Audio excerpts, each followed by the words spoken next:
नैना का गुस्सा और आंखों में आंसू देखकर राधिका जी गहरी चिंता में पड़ गई। उन्होंने परेशान होते हुए नैना को शांत कराते हुए कहा, बेटा तुम बेकार में बात का पतंगड़ बना रही हो। वो बेचारा इतनी लंबी इंटरनेशनल फ्लाइट से थक कर आया होगा, इसलिए थकान में उसने ऐसा कुछ कह दिया होगा।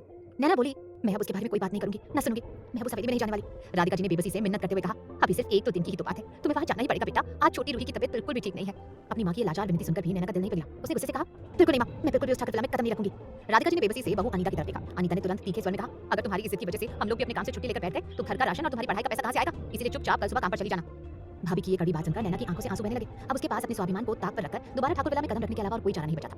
नैना की परेशानी देखकर तारा ने उससे कहा, मैंने तो तुम्हें सुबह ही समझाया था कि बेकार में तुम अपना दिल मत लगाकर बैठ जाना। नैना ने रोते हुए कहा, ऐसी बात नहीं है दीदी, वो तो बस मेरा बचपन का दोस्त था, लेकिन उसने पता है मुझसे क्या कहा कि मैं सिर्फ उसके घर की एक नौकरानी हूँ। तारा ने कहा, तो गलत क्या कहा उसने नैना? हकीकत तो यही है ना, हमारा परिवार सालों से उनके परिवार की नौकरी कर रहा है। तुम फिलहाल अपनी पढ़ाई पर ध्यान दो। नैना बिस्तर पर आकर मायूसी से लेट गई। तारा ने अपनी चारपाई पर लेटे हुए नैना से कहा, तुझे कुछ बताना था, वादा करो कि किसी और से कुछ नहीं कहोगी। देखो नैना, मेरा एक दोस्त है विनय, अभी 6 महीने से मैं उसे जानती हूँ। मेरी सहेली अनुजा की शादी में वो मुझे मिला था, वो बहुत अच्छा है। तुम्हें पता है पिछली बार जब मां की तबीयत खराब हुई थी तब विनय ने ही पैसे देकर मेरी मदद की थी। नैना ने कहा, अगर इतना अच्छा है तो मां और भैया से क्यों नहीं मिलाया? तारा ने कहा, परेशानी तो यही है कि एक तो वो हमारी जाति का नहीं है और दूसरी बात अभी उसकी नौकरी नहीं लगी है। जब तक उसकी नौकरी नहीं लग जाती तब तक हम दोनों को अपना प्यार छुपा कर रखना पड़ेगा। नैना ने हैरान होते हुए पूछा, क्या मतलब कि तुम मुझसे शादी कर लोगी? तारा ने कहा, मजबूरी है, मैंने अब फैसला कर लिया कि शादी मैं विनय से ही करूंगी और अब बहुत जल्द हम दोनों एक दूसरे के साथ होंगे। तारा की बात सुनकर नैना थोड़ी हैरान थी। वो चुपचाप आंख बंद करके लेट गई और मन ही मन सोच रही थी, यहाँ हर कोई अपने बारे में सोच रहा है, काश सब एक दूसरे के बारे में सोचते तो कितना अच्छा होता।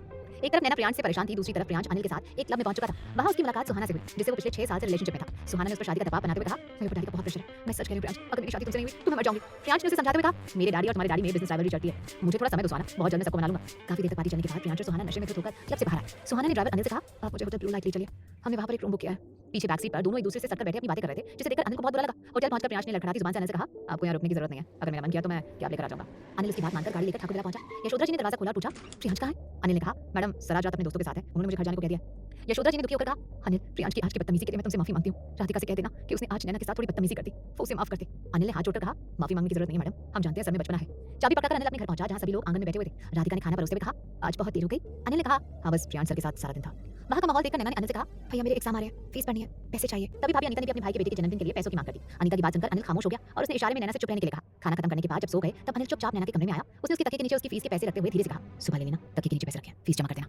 नैना ने भावुक होकर अनिल का हाथ पकड़ते हुए कहा, थैंक यू भैया, सचमुच आप एक बहुत अच्छे भाई हैं। अनिल ने मुस्कुराते हुए कहा, और तुम दुनिया की सबसे प्यारी बहन, अब सो जाओ, कल तुम्हें कॉलेज के साथ साथ ठाकुर विला भी जाना है। एक बार फिर ठाकुर विला का नाम आते ही नैना के चेहरे पर कड़वाहट फैल गई।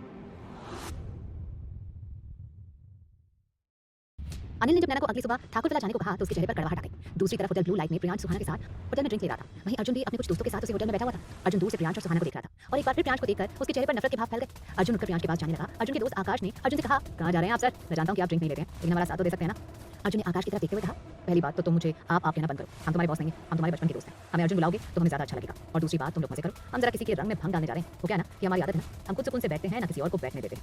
अर्जुन की बात सुनकर आकाश ने अर्जुन से कहा, छोड़िए ना सर, हम जानते हैं कि आप किसकी बात कर रहे हैं, बच्चा है वो भी, उसे भी मजे लेने दीजिए अपनी जिंदगी के, बेचारा अभी विदेश से वापस आया। अर्जुन ने अपनी डबल स्माइल देते हुए आकाश से कहा, यही तो खराबी है हमारी, हम किसी को चैन से कहाँ बैठने देते हैं। और वैसे भी शायद आपको पता नहीं, सुहाना हमारी भी दोस्त है, बचपन में हम एक साथ एक ही स्कूल में पढ़े हैं। ये प्रियांश तो शायद अभी इसका नया दोस्त बना, अब सुहाना से तो मिलकर आना ही पड़ेगा। और तुम शायद भूल गए हो आकाश, सुहाना के पिता हमारे दादाजी बहुत अच्छे दोस्त हैं, तो इस नाते हमें सुहाना से मिलना तो बनता ही है। सुहाना भी अभी वापस आई है। और ऐसा कहकर अर्जुन प्रियांश के पास जाने लगा। प्रियांश और सुहाना आराम से काउच पर बैठकर ड्रिंक और बातें कर रहे थे। दोनों एक दूसरे के साथ बहुत ही कंफर्टेबल बैठे हुए थे।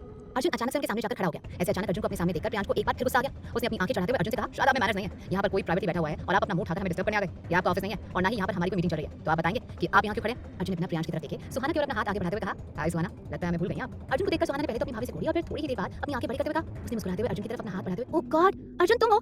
सच कहूं तुम इतने हैंडसम हो गए हो कि तुम्हें पहचानना थोड़ा मुश्किल है। बचपन में तो तुम सचमुच बहुत ही अजीब लगते थे। क्या किया तुमने अपने साथ? एकदम मॉडल वाली बॉडी शादी। सही है, पर तुमने मुझे कैसे पहचान लिया? अर्जुन ने मुस्कुराते हुए कहा, आपके घर में आपकी बहुत सारी तस्वीरें देखी हैं और आज अचानक आपको यहाँ देखा तो सोचा आपसे मिलते हैं, काफी साल हो गए आपसे मिले हुए। अर्जुन की बात सुनकर सुहाना काउच से खड़ी हुई और उसके गले मिलते हुए उससे कहने लगी, ओह गॉड सच में अर्जुन, बहुत टाइम हो गया, वो मैं आज ही वापस आई हूं। इनसे मिलो, ये मेरा फ्रेंड है प्रियांश। अर्जुन ने प्रियांश की तरफ देखते हुए कहा, इन्हें कौन नहीं जानता, इतने बड़े इंडस्ट्रियलिस्ट के बेटे हैं प्रियांश ठाकुर, ठाकुर इंडस्ट्रीज के मालिक, इन्हें कोई कैसे बोल सकता है? सुहाना ने मुस्कुराते हुए कहा, बिल्कुल सही पहचाना, आओ बैठो हमारे साथ। और ऐसा कहकर सुहाना ने अर्जुन का हाथ पकड़कर उसे काउच पर बिठा लिया। अर्जुन तिरछी निगाहों से प्रियांश की तरफ देखकर मुस्कुरा रहा था। अर्जुन को इस तरह से अपने पास बैठा देखकर प्रियांश ने सुहाना से कहा, वैसे सुहाना हमने डिसाइड किया था हम अकेले टाइम स्पेंड करेंगे। सुहाना ने अपनी आंखें चढ़ाते हुए प्रियांश से कहा, ओ कम ऑन प्रियांश, अर्जुन मेरा बचपन का दोस्त है, मैं उसे ऐसे कैसे जाने दूं? और प्लीज तुम अपनी ऑफिस राइवलरी वहीं रखा करो।